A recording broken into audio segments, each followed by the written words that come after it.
आज आपण संविधानाच्या इतिहासातील सर्वात महत्त्वपूर्ण भाग म्हणजेच घटनेची मूलभूत संरचना बेसिक स्ट्रक्चर ऑफ कॉन्स्टिट्यूशन याबद्दल माहिती पाहणार आहोत. या मूलभूत संरचनेचा उगम कसा झाला, या संरचनेत कोणकोणत्या गोष्टींचा समावेश होतो, या सर्व गोष्टींची माहिती आपण आजच्या व्हिडिओत पाहणार आहोत. भारतीय संविधानात 22 भाग होते. आता त्यांची संख्या 25 झालेली आहे. त्यापैकी काही भागांची माहिती आपण आज पाहणार आहोत.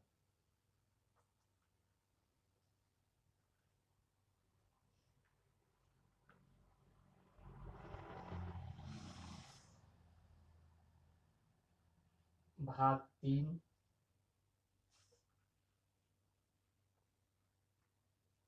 भाग 4 आणि भाग 20. भाग 3 चा संबंध हा मूलभूत हक्कांशी असतो.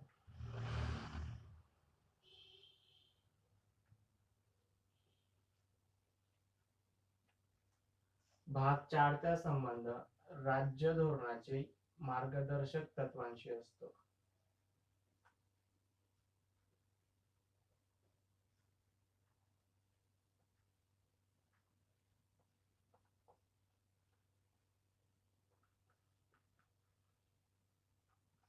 त्यालाच directive principle of state policy DPSPS सुद्धा म्हटले जाते.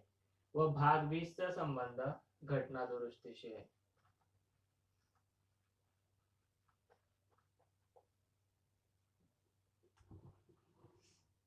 मूलभूत हक्कांमध्ये अनुच्छेद 12 ते 35 यांचा समावेश होतो. भाग 4 मध्ये अनुच्छेद 36 ते 51 यांचा समावेश होतो. तर भाग 20 मध्ये फक्त एकाच अनुच्छेदाचा समावेश होतो, तो म्हणजे अनुच्छेद 368.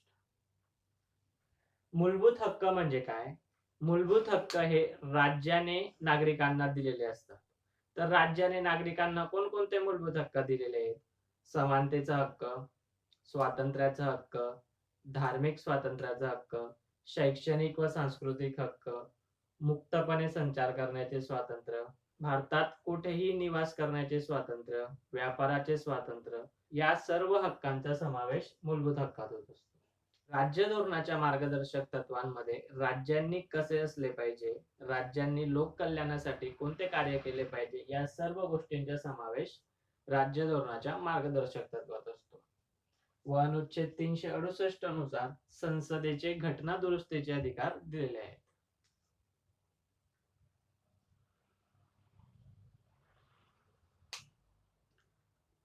राज्य धोरणाची मार्गदर्शक तत्वे म्हणजे भाग 4 असे सांगते की राज्य सामाजिक व आर्थिक समानता प्रस्थापित करेल. तर संविधानाच्या अनुच्छेद 19(1) नुसार संविधानात संपत्तीचा हक्क होता.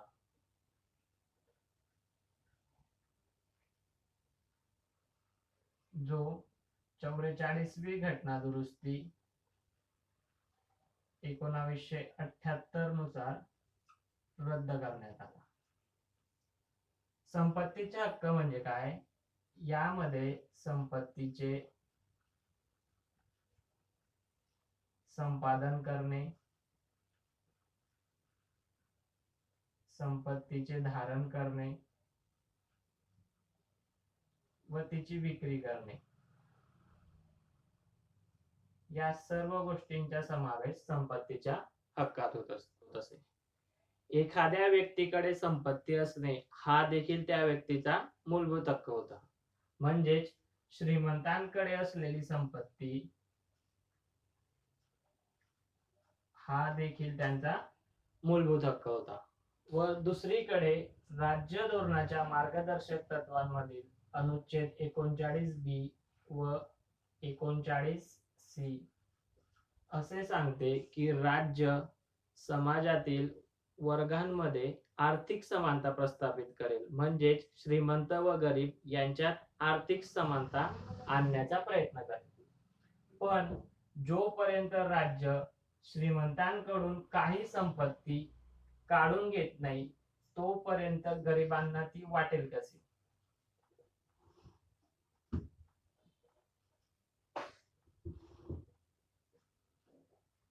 म्हणजेच राज्य धोरणाची मार्गदर्शक तत्वे लागू करण्यासाठी जी अडचण होती ती अडचण होती मूलभूत हक्क.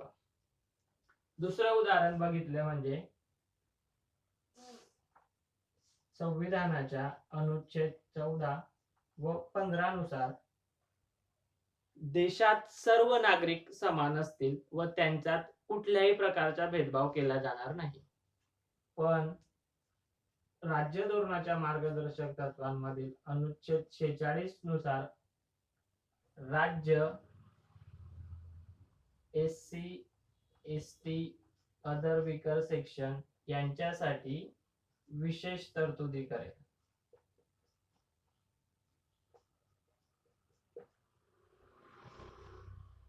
व त्यांच्या सामाजिक हितांचे संरक्षण करेल. तर तुम्ही विचार करा की समाजातील एका विशिष्ट जमातीची लोकसंख्या आहे 10%, पण त्यांचा शिक्षण क्षेत्रातील सहभाग हा 80 ते 90% आहे. या उलट काही जातींची, काही समुदायांची लोकसंख्या ही 50 ते 70% असून त्यांच्या शिक्षणातील सहभाग हा 5% आहे. जसे महिलांची लोकसंख्या भारतात 48 ते 49% असून त्यांचा उच्च शिक्षणात येईपर्यंत सहभाग दर हा फक्त 1% एवढा आहे. यासाठी जोपर्यंत त्यांना विशेष सुविधा पुरवल्या जात नाही तोपर्यंत आर्थिक समानता प्रस्थापित करणे शक्य होत नसते.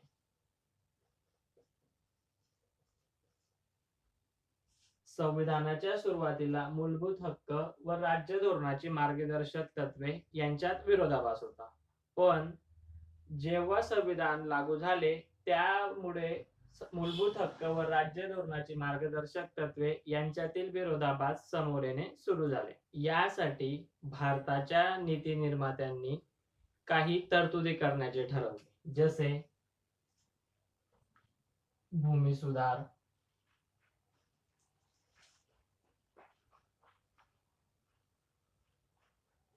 शैक्षणिक सुधार,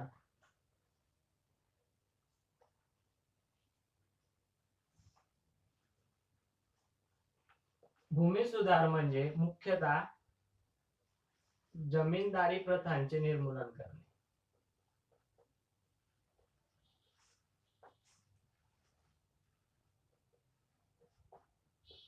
व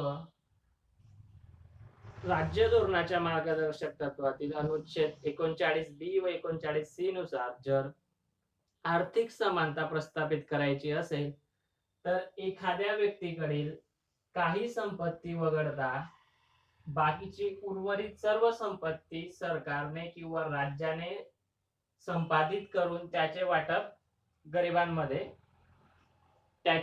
गरिबांना करावे लागेल. या तरतुदींसाठी भूमी सुधार करण्यात आले. अजून एक गोष्ट म्हणजे शैक्षणिक सुधारणा. समाजातील काही वर्गांना जसे दलित वर्ग, जनजातीय वर्ग, महिला वर्ग हे शिक्षणापासून वंचित राहिलेले होते. तर यांना मुख्य प्रवाहात आणण्यासाठी, यांच्यात सामाजिक समानता आणण्यासाठी शैक्षणिक सुधारणा करण्यात आल्या. यालाच नंतर रिझर्वेशन, आरक्षण असे म्हटले जाते. जसेही या तरतुदी लागू झाल्या सर्वोच्च न्यायालयात याचिका जाणे सुरू झाली.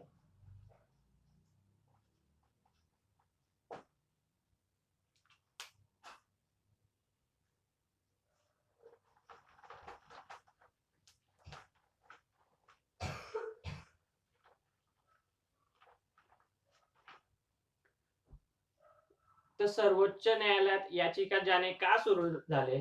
कारण मूलभूत हक्क, फंडामेंटल राइट्स हे न्याय प्रविष्ट असतात. म्हणजेच काय की जर मूलभूत हक्कांचे उल्लंघन झाले तर ते परत मिळवण्यासाठी सर्वोच्च न्यायालयात जाता येते. यावर सर्वोच्च न्यायालयाने सांगितले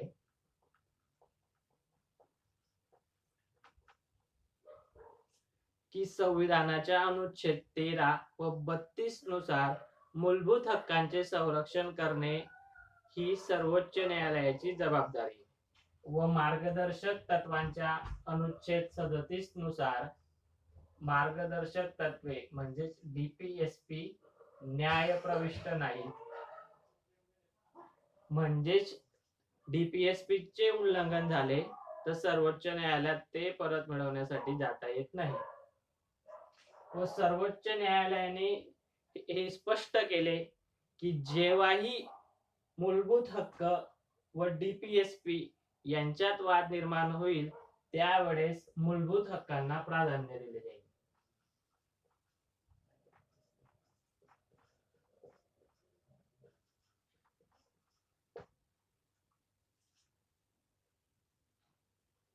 म्हणजेच राज्य धोरणाची मार्गदर्शक तत्वे म्हणजेच समाजात आर्थिक व सामाजिक समानता प्रस्थापित करण्यासाठी जी गोष्ट अडचण आणत होती ती गोष्ट म्हणजे मूलभूत हक्क. म्हणून नेहरूजींनी 1951 मध्ये पहिली घटना दुरुस्ती करून टाकली.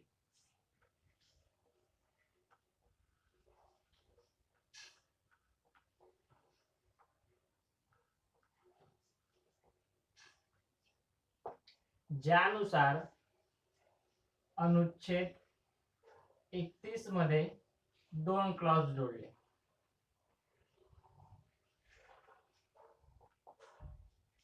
31A व 31B. मूळ संविधानात अनुच्छेद 31.1 व 31.2 असे 2 क्लॉज होते. 31.1 नुसार राज्य जेव्हाही कोण्या व्यक्तीची संपत्तीचे संपादन करेल त्यासाठी विधी पारित केली जाईल. त्याशिवाय कोणत्या व्यक्तीची संपत्ती संपादित करता येणार नाही. त्यामुळे ही प्रक्रिया कार्यकारी प्रक्रिया नसून कायदेकारी प्रक्रिया आहे. व अनुच्छेद 31B नुसार राज्य जेव्हाही एखाद्या व्यक्तीची संपत्ती संपादित करेल त्यासाठी 2 अटी असेल. संपत्तीचे संपादन फक्त लोक कल्याणासाठी केले जाईल, वैयक्तिक कार्यासाठी नाही. म्हणजेच लोक कल्याण.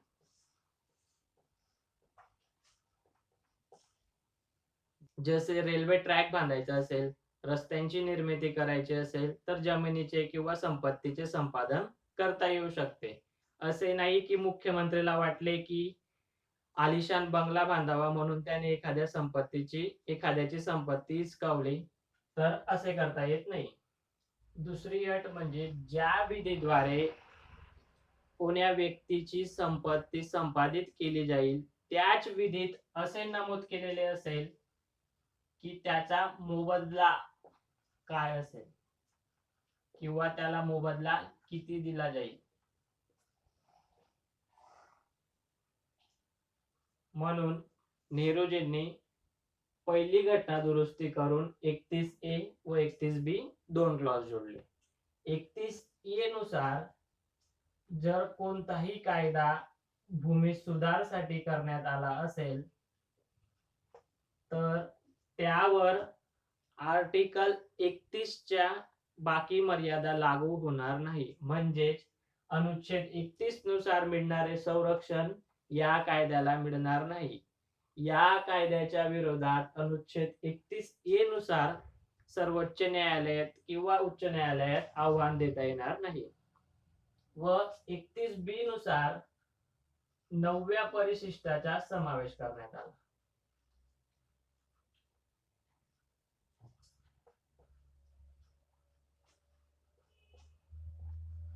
मूळ संविधानात 8 परिशिष्ट होते. 9व्या परिशिष्टाचा समावेश पहिली घटना दुरुस्ती 1951 नुसार करण्यात आला. भारतीय संविधानाच्या इतिहासातील सर्वात विवादात्मक परिशिष्ट म्हणजे 90 परिशिष्ट. तर हे एवढे विवादात्मक परिशिष्ट का होते की एखादा कायदा संसदेने पारित केलेला असेल किंवा राज्य विधिमंडळाने पारित केला असेल, त्या कायद्याला जर 90व्या परिशिष्टात टाकले गेले तर त्या कायद्यावर सर्वोच्च न्यायालय न्यायिक पुनर्विलोकन करू शकत नाही. न्यायिक पुनर्विलोकन म्हणजे काय?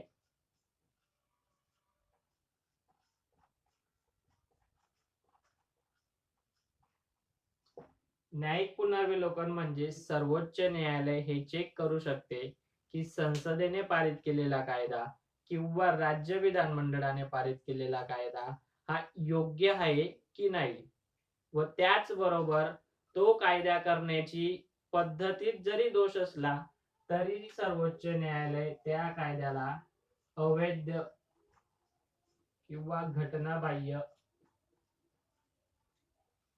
घोषित करू शकते.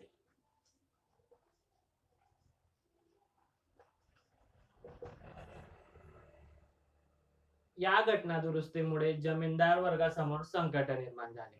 तर त्यांनी काय केले की त्यांनी 90 परिशिष्ट ज्या घटना दुरुस्तीमुळे समाविष्ट करण्यात आले त्या घटना दुरुस्तीवरच प्रश्न उपस्थित करणे सुरू केले व त्या घटना दुरुस्तीवर एक केस करण्यात आली, तिलाच शंकरी प्रसाद वर्सेस युनियन ऑफ इंडिया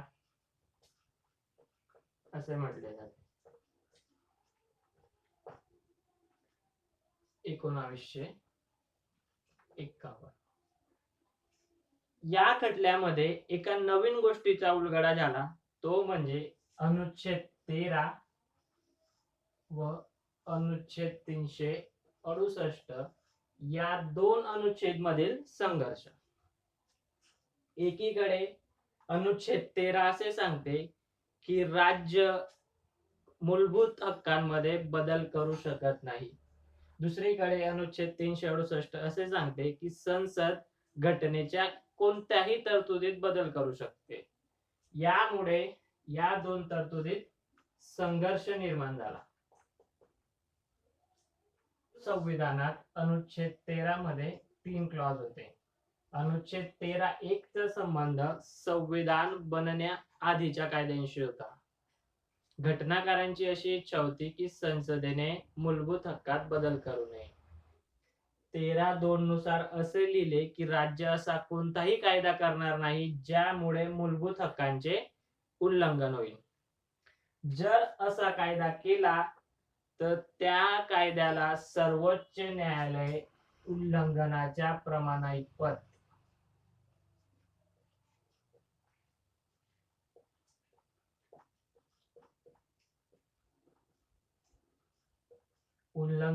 प्रमाणाइतपत शून्यवत ठरवेल.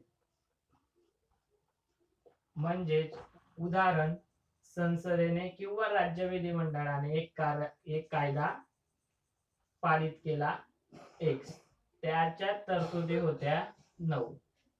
या 9 तरतुदींपैकी 2 तरतुदी या घटनाविरोधी होत्या.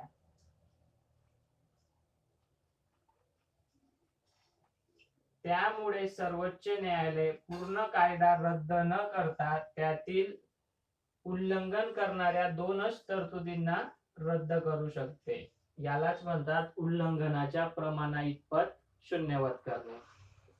टू द एक्सटेंट, उल्लंघनाच्या प्रमाणाइतपत.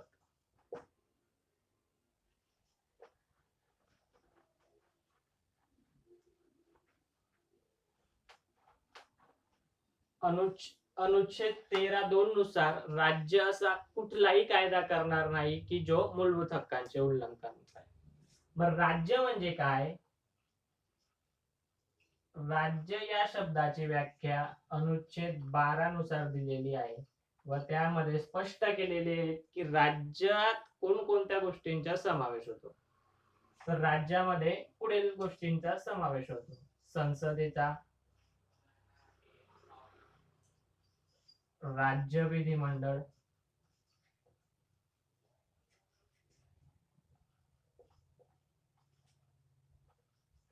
स्थानिक संस्था म्हणजे ग्रामपंचायत, पंचायत समिती, जिल्हा परिषद, नगरपालिका, नगरपंचायत व महानगरपालिका या सर्व गोष्टींचा समावेश स्थानिक स्वराज्य संस्थात होतो. चौथं, अन्य प्राधिकरणे व सर्वोच्च न्यायालयाने काही निर्णयांनुसार याचे व्यापक अर्थ दिलेले आहेत. जसे ज्या संघटनांना राज्याद्वारे निधी पुरवला जातो, ज्यावर राज्यांचे नियंत्रण असते व जे लोकांसाठी कार्य करतात, या सर्व गोष्टींचा समावेश राज्यात होतो.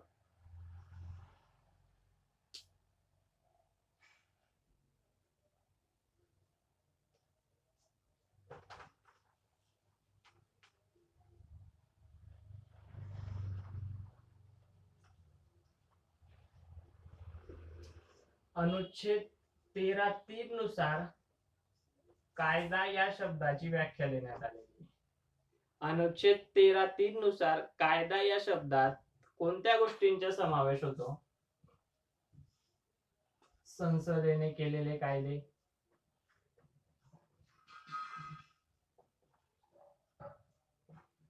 राज्य विधिमंडळाने केलेले कायदे,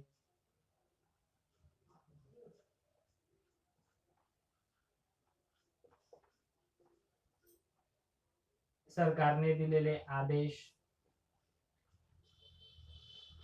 अधिसूचना, पोटनियम.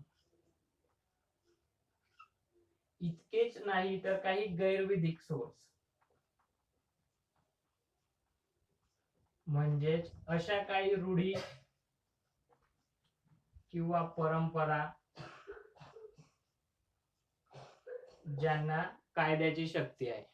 या सर्व गोष्टींचा समावेश कायदा या शब्दात अनुच्छेद 13(3) नुसार होतो. पण या अनुच्छेद मध्ये कुठेही घटना दुरुस्ती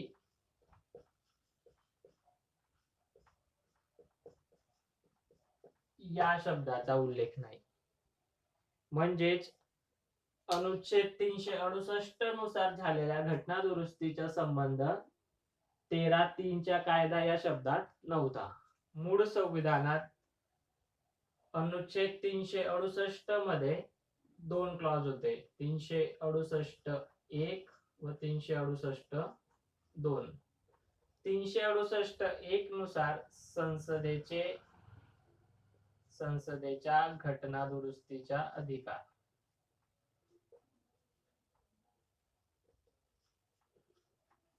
व 368(2) नुसार घटना दुरुस्तीची पद्धत.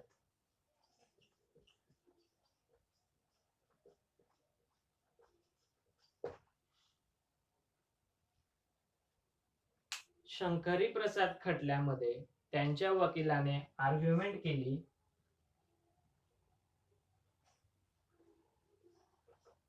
की पहिली घटना दुरुस्ती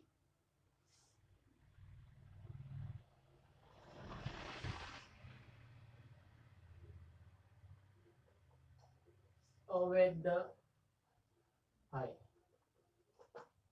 कारण संविधानाच्या अनुच्छेद 13 नुसार राज्य असा कुठलाही कायदा करणार नाही ज्यामुळे मूलभूत हक्कांचे उल्लंघन होईल. जरी असा कायदा केलास तो उल्लंघनाच्या प्रमाणाइतपत शून्यवत असेल. अनुच्छेद 368 अंतर्गत घटना दुरुस्ती पण एक कायदाच आहे.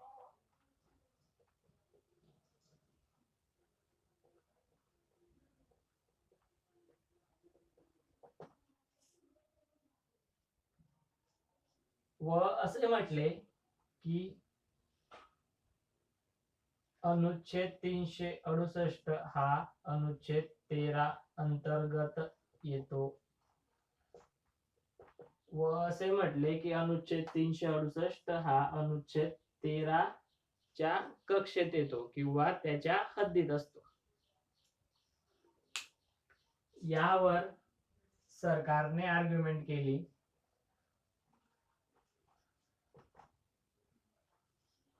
अनुच्छेद 13 मध्ये लिहिलेल्या तरतुदी 368 नुसार करण्यात आलेल्या घटना दुरुस्ती कायद्यावर लागू करता येत नाहीत.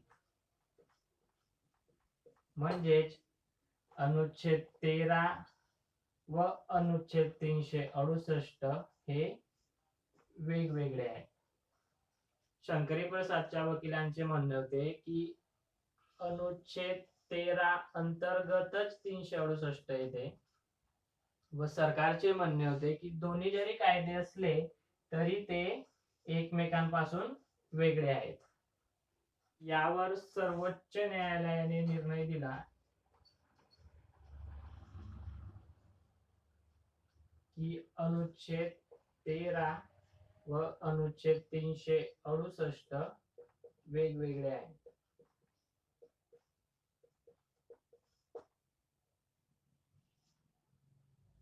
व सर्वोच्च न्यायालयाने असे सांगितले की घटना दुरुस्ती करून मूलभूत हक्कांमध्ये बदल केले असतील तर ते ग्राह्य धरले जातील.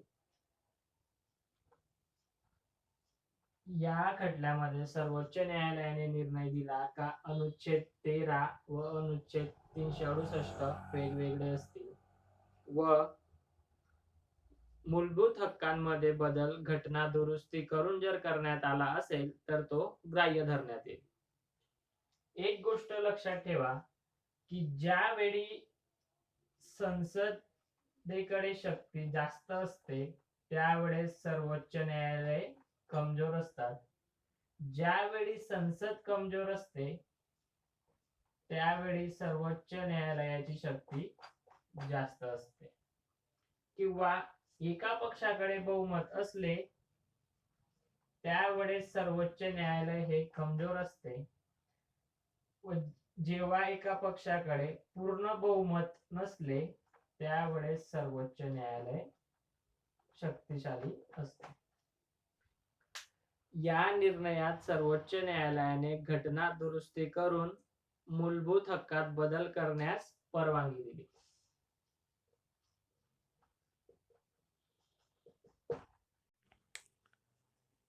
(1953) मध्ये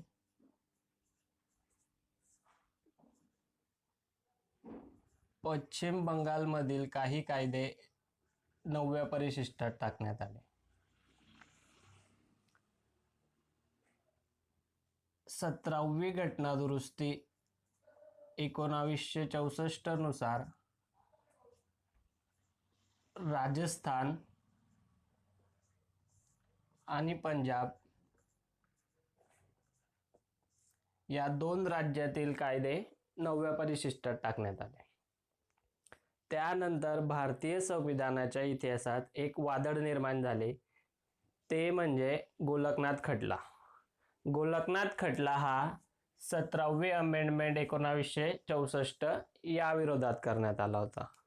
तो का करण्यात आला होता की गोलकनाथ हे दोन भाऊ होते, हेनरी गोलकनाथ व विल्यम गोलकनाथ. त्यांची पंजाबमधील जालंधर येथे 500 एकर जमीन होती. पण 1953 मध्ये पंजाबमध्ये एक कायदा अस्तित्वात होता. त्या कायद्यानुसार अशी व्यवस्था केली होती की एका परिवारात जर दोन भाऊ असतील तर प्रत्येक भावाकडे फक्त 30 एकर जमीन ठेवण्यात येत होती व बाकी उर्वरित सर्व जमीन सरकारमार्फत संपादित केली जात होती. म्हणजेच 17वी घटना दुरुस्ती नुसार या कायद्याचा समावेश 9व्या परिशिष्टात करण्यात आला व यानुसार गोलकनाथ भावांची संपत्ती सरकारमार्फत संपादित करण्यात आली. त्यामुळे त्यांनी सर्वोच्च न्यायालयात केस केली व त्यालाच गोलकनाथ खटला असे म्हटले जाते. गोलकनाथ खटला.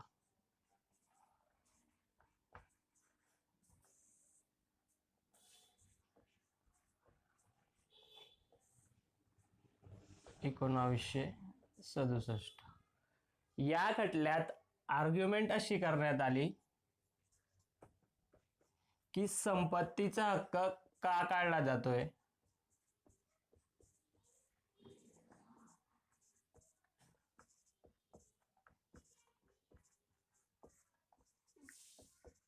कारण संपत्तीचा हक्क हा 44वी घटना दुरुस्ती 1978 नुसार रद्द करण्यात आला. त्याआधी तो संपत्तीचा हक्क मूलभूत हक्क म्हणून मानला जात होता.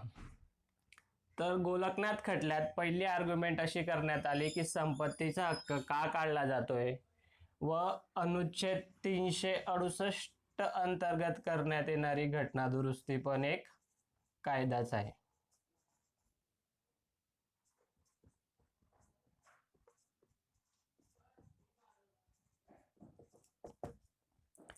ही आर्ग्युमेंट गोलकनाथ खटल्यात करण्यात आली. यावर निर्णय देण्यासाठी सर्वोच्च न्यायालयाची 11 न्यायाधीशांची बेंच बसली. ज्यावेळी एखादा खटला संविधानाची व्याख्या करण्यासंदर्भात असेल किंवा अनुच्छेद 143 नुसार सर्वोच्च न्यायालयाला राष्ट्रपतींना सल्ला द्यायचा असेल त्यासाठी अनुच्छेद 145 नुसार 3 अटी देण्यात आलेल्या आहेत. त्यानुसार पहिली अट म्हणजे त्यासाठी कमीत कमी 5 न्यायाधीशांची बेंच बसली पाहिजे. यालाच कॉन्स्टिट्यूशनल बेंच असे म्हटले जाते.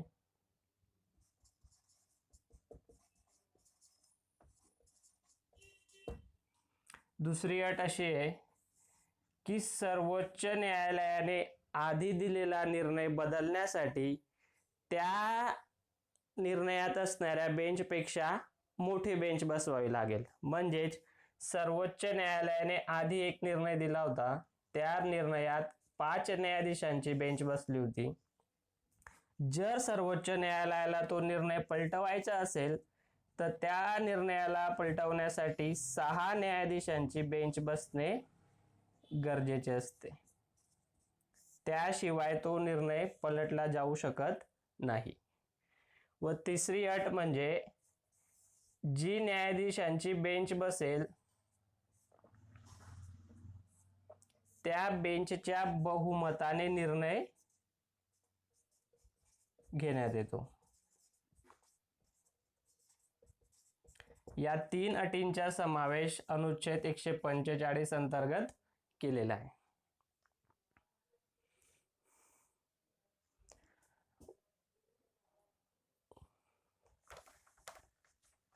व हायकोर्टात उच्च न्यायालयात जास्तीत जास्त 3 न्यायाधीशांची बेंच बसते. त्यापेक्षा जास्त न्यायाधीशांची बेंच उच्च न्यायालयात बसत नाही.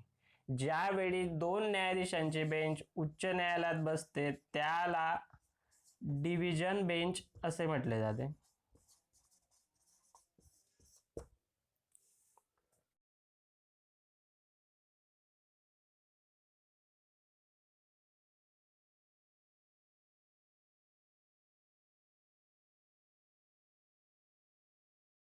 गोलकनाथ खटल्याचा निर्णय देण्यासाठी 11 न्यायाधीशांची बेंच बसली. 6-5च्या बहुमताने आधीच्या सर्व निर्णयाला पलटून असा निर्णय देण्यात आला की अनुच्छेद 368 पण अनुच्छेद 13 पासून मुक्त नाही. म्हणजेच संसदेला घटना दुरुस्ती करूनही मूलभूत हक्कात बदल करता येणार नाही. आतापर्यंत असे होते की संसदेला कायद्याद्वारे मूलभूत हक्कात बदल करता येत नव्हते, पण संसदेला घटना दुरुस्ती करून मूलभूत हक्कात बदल करण्यात येत होते. या निर्णयानुसार याची व्याख्या बदलण्यात आली. या निर्णयाच्या वेळेस चीफ जस्टिस होते के. सुब्बाराव. यांनी निर्णय दिला व आतापर्यंतच्या सर्व खटल्यात बदल झाला. पण त्यांच्या समोर एक अडचण उभी राहिली, ती म्हणजे आतापर्यंतच्या सर्व निर्णयांमध्ये बदल करणे. म्हणजेच आतापर्यंत म्हणजे 1951 ते 1967 या 17 वर्षात झालेल्या भूमी सुधारांच्या सर्व निर्णयांमध्ये बॅकडेट मध्ये जाऊन बदल करणे थोडे कठीण होते. यासाठी यावर एक निर्णय करण्यात आला, ज्यानुसार हा निर्णय 1951 ते 1967 च्या आधीच्या कायद्यांना किंवा निर्णयांना किंवा पॉलिसींना लागू होणार नाही, तर तो 1967 नंतर लागू होईल. याच संकल्पनेला डॉक्ट्रिन ऑफ प्रॉस्पेक्टिव्ह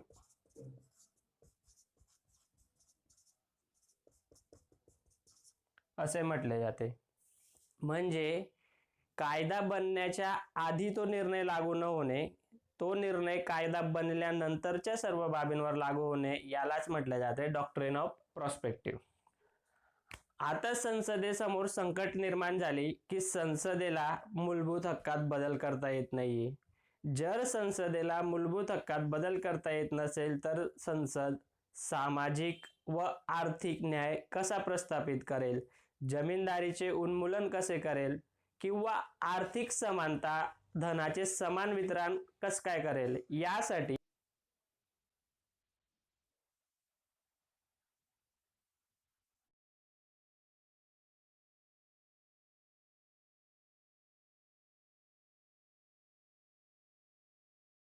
यासाठी गोलकनाथ खटला पलटण्यासाठी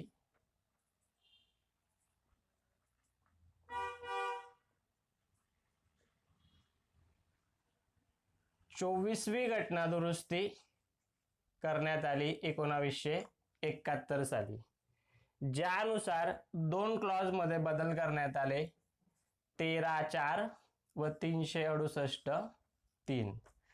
13(4) मध्ये असे लिहिले की याचा अनुच्छेद 368 शी काहीही संबंध नाही व अनुच्छेद 368(3) मध्ये असे लिहिले की याचा अनुच्छेद 13 शी काहीही संबंध नाही. म्हणजेच संसदेला अनुच्छेद 368 अंतर्गत कोणत्याही मूलभूत हक्कात घट करणे किंवा तो काढून टाकण्याचा अधिकार असेल व तो अधिकार अनुच्छेद 13(4) नुसार अवैध नसेल. अशा प्रकारे गोलकनाथ खटला पलटण्यात आला. त्याचबरोबर 3 घटना दुरुस्त्या अजून करण्यात आला. 25वी घटना दुरुस्ती 1971, ज्यानुसार अनुच्छेद 31 मध्ये एक क्लॉज जोडण्यात आला, 31C.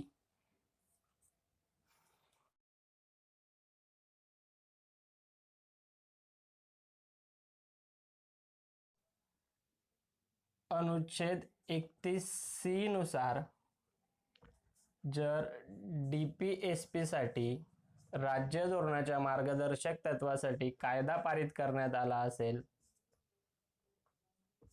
मुख्यतः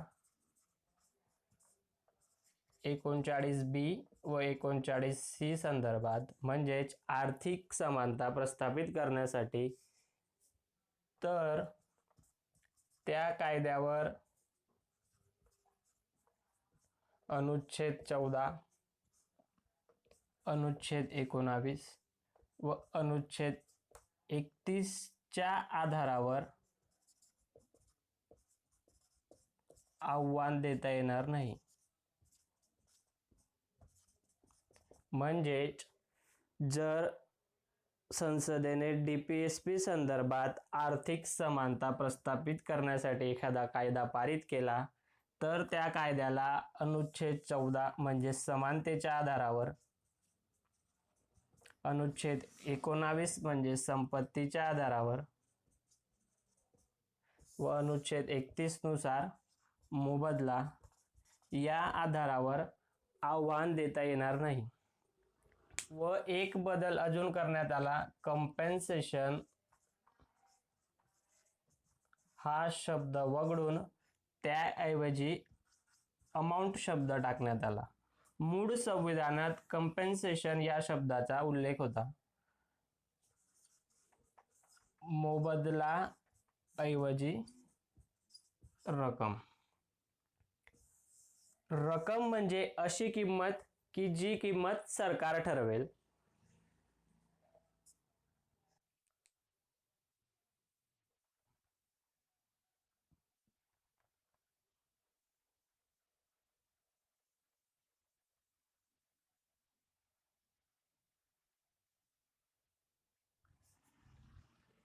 सव्वीसवी घटना दुरुस्ती 1971 नुसार प्रिव्ही पर्स रद्द करण्यात आले.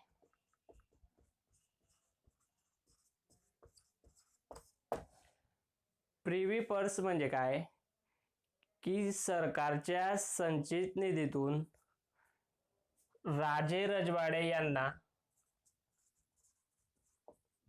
पेन्शन व भत्ते दिले जात असे. या राजा रजवाड्यांच्या पेन्शन व भत्त्याला 26वी घटना दुरुस्ती 1971 नुसार रद्द करण्यात आले. 29वी घटना दुरुस्ती 1972 नुसार केरला लँड रिफॉर्म ऍक्ट 9व्या परिशिष्टात समाविष्ट करण्यात आले.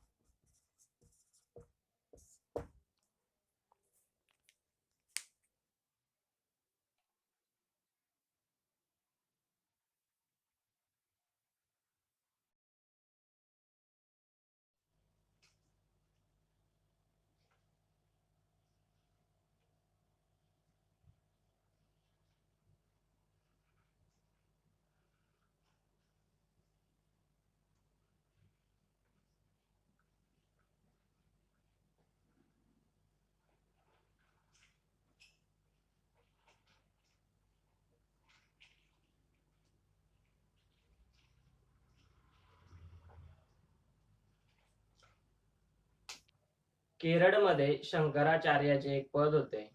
ते हिंदू धर्मातील एक उच्च पद असते. त्यावेळी त्या पदावर होते केशवानंद भारती. तेथे त्यांचा मठ होता व मठाच्या संपत्तीने अनेक उद्योग चालत होते. पण झाले असे की केरला लँड रिफॉर्म ऍक्ट नुसार मठाच्या संपत्तीच्या व्यवस्थापनाचे सर्व अधिकार केशवानंद भारती यांच्याकडून काढून घेण्यात आले. म्हणून केशवानंद भारती यांनी एक केस केली. त्या केसला केशवानंद भारती खटला म्हणून ओळखले जाते. केशवानंद भारती केस 29वी घटना दुरुस्ती 1972च्या विरोधात करण्यात आली.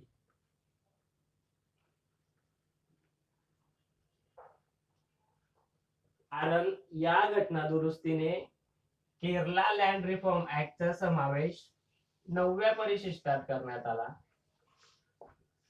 व या केसमध्ये मजबूती आणण्यासाठी, ही केस स्ट्रॉंग करण्यासाठी गोलकनाथ खटला आणि 24वी व 25वी घटना दुरुस्तीचा आधार घेण्यात आला. त्यासाठी सर्वोच्च न्यायालयाची 13 न्यायाधीशांची बेंच बसली. कारण गोलकनाथ खटल्यामध्ये 11 न्यायाधीशाच्या बेंचने निर्णय दिला होता व या निर्णयावर पुनर्विचार होणार होता, म्हणून केशवानंद भारती खटल्यात 13 न्यायाधीशांची बेंच बसली.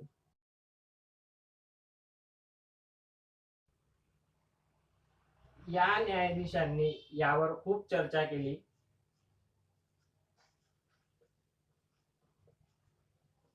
व 7-6च्या बहुमताने 700 पानांचा निर्णय दिला.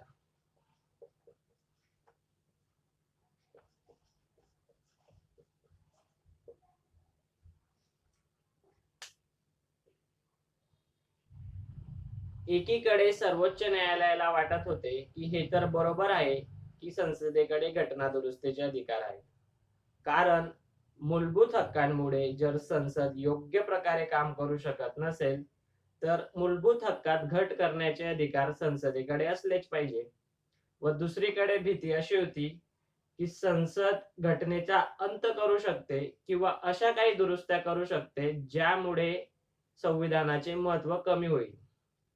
असा प्रश्न सर्वोच्च न्यायालयासमोर उपस्थित झाला.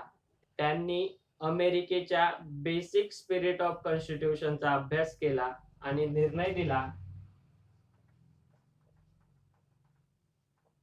या निर्णयात सर्वोच्च न्यायालयाने आपला गोलकनाथ खटल्यातील निर्णय बदलवला.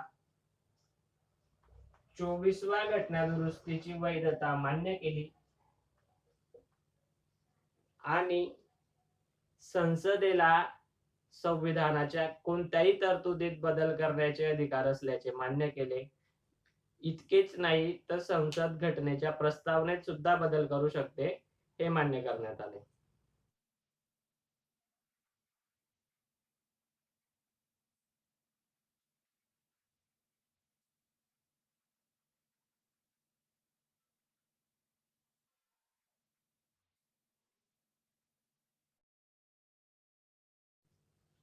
मात्र घटनेत एका नवीन तत्वाची मांडणी करण्यात आली आणि ते तत्व म्हणजे घटनेची मूलभूत संरचना.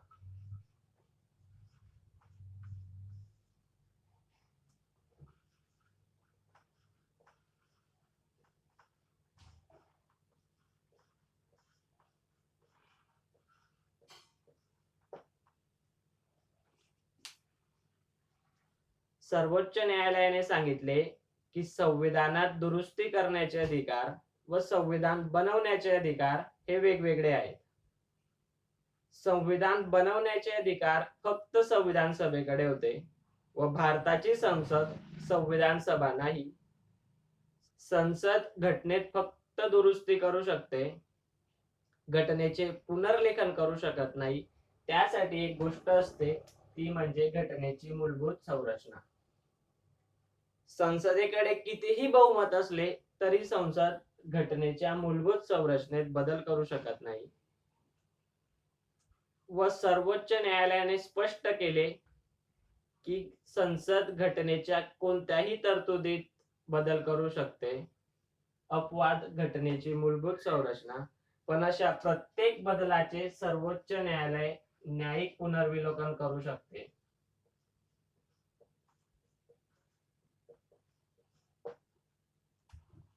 व चेक करू शकते की त्या बदलांमुळे मूलभूत संरचनेच्या तत्वाचे उल्लंघन तर होत नाही, आणि जरी उल्लंघन होत असेल तर त्या दुरुस्तीला घटनाबाह्य किंवा अवैध ठरवता येते.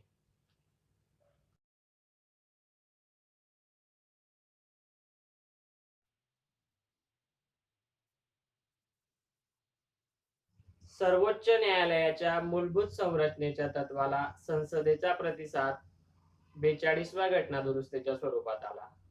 42वी घटना दुरुस्ती 1976 ला करण्यात आली.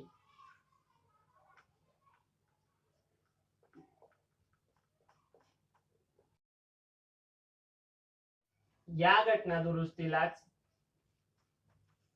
मिनी कॉन्स्टिट्यूशन असे म्हटले जाते, कारण या घटना दुरुस्तीमुळे संविधानाच्या अनेक तरतुदीत बदल करण्यात आले.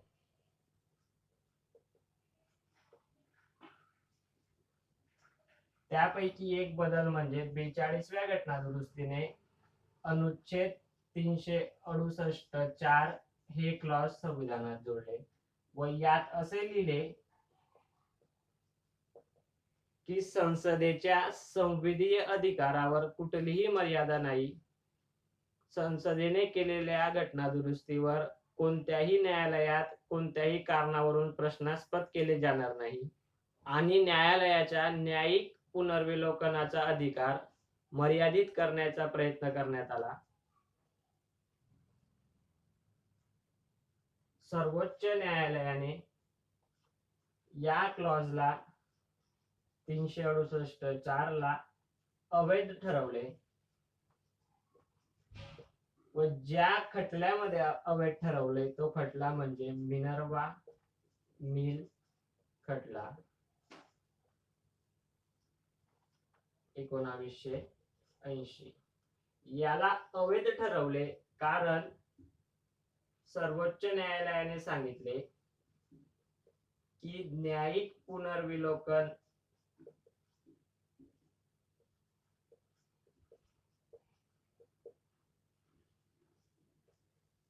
हा मूलभूत संरचनेचा भाग आहे.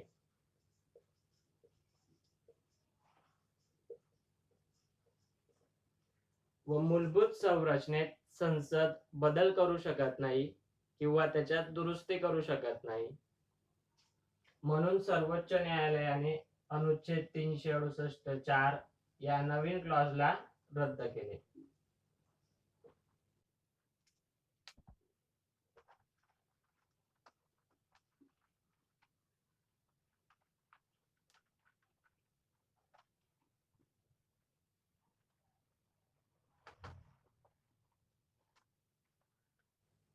त्यानंतर एक केस झाली ती म्हणजे वामनराव खटला 1981. वामनराव खटल्यात सर्वोच्च न्यायालयाने मूलभूत संरचनेचे तत्व पुन्हा उचलून धरले व स्पष्ट केले की 24 एप्रिल 1976 नंतर झालेल्या सर्व घटना दुरुस्तींना मूलभूत संरचनेचे तत्व लागू असेल. त्यानंतर आय आर कोहेलो खटला 2007 यात सर्वोच्च न्यायालयाने स्पष्ट केले की ज्या कायद्यांचा समावेश 9व्या परिशिष्टात आहे त्या कायद्यांमुळे जर मूलभूत संरचनेचे उल्लंघन होत असेल तर ते कायदे रद्द केले जाऊ शकतात असा निर्णय आर आय कोएल्लो खटल्यात देण्यात. आधी असे होते की 9व्या परिशिष्टात असणाऱ्या कायद्यांच्या विरोधात सर्वोच्च न्यायालयात जाता येत नव्हते, पण आय आर कोएल्लो खटल्यानुसार 9व्या परिशिष्टात असणारे कायदे जरी मूलभूत संरचनेचे उल्लंघन करत असतील तर ते रद्द केले जाऊ शकतात.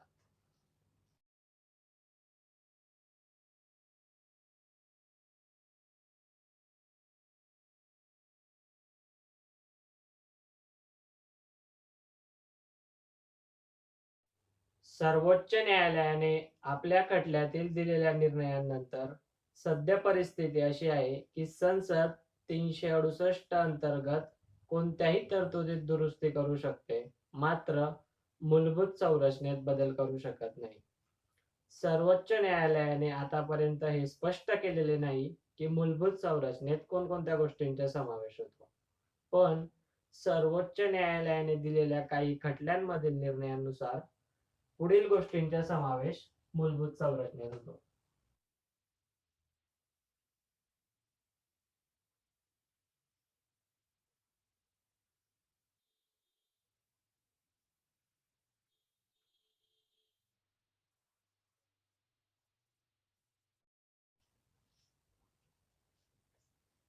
घटनेची सर्वोच्चता,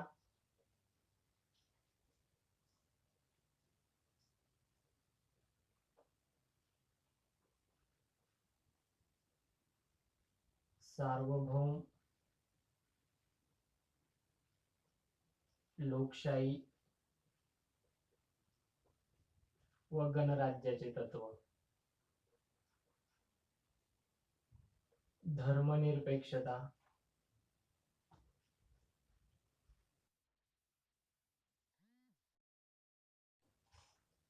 व्यक्तीचे स्वातंत्र्य व आत्मसन्मान,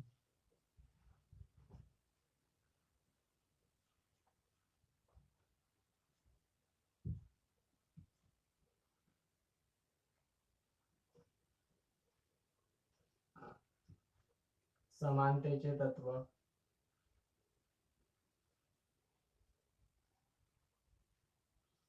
भाग 3 मधील मूलभूत हक्कांचा सार,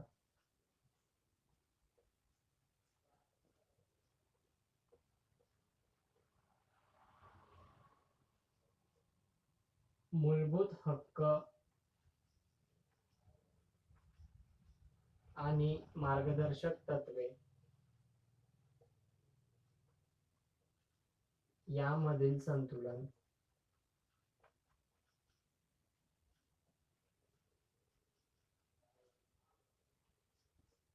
संसदीय शासन व्यवस्था,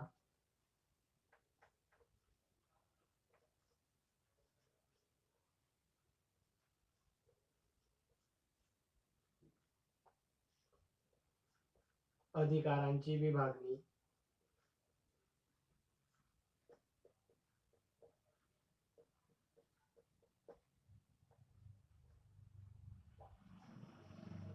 न्यायालयाचे स्वातंत्र्य,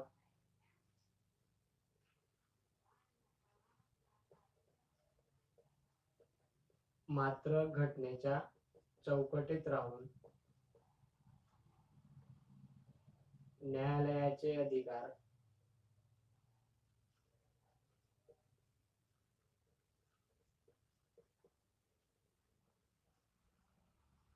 संघराज्य,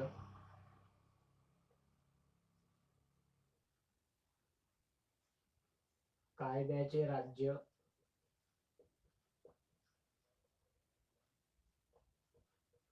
न्यायिक पुनर्विलोकन,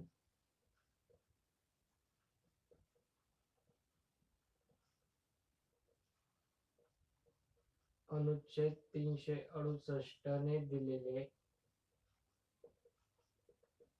संसदेचे घटना दुरुस्तीचे मर्यादित अधिकार,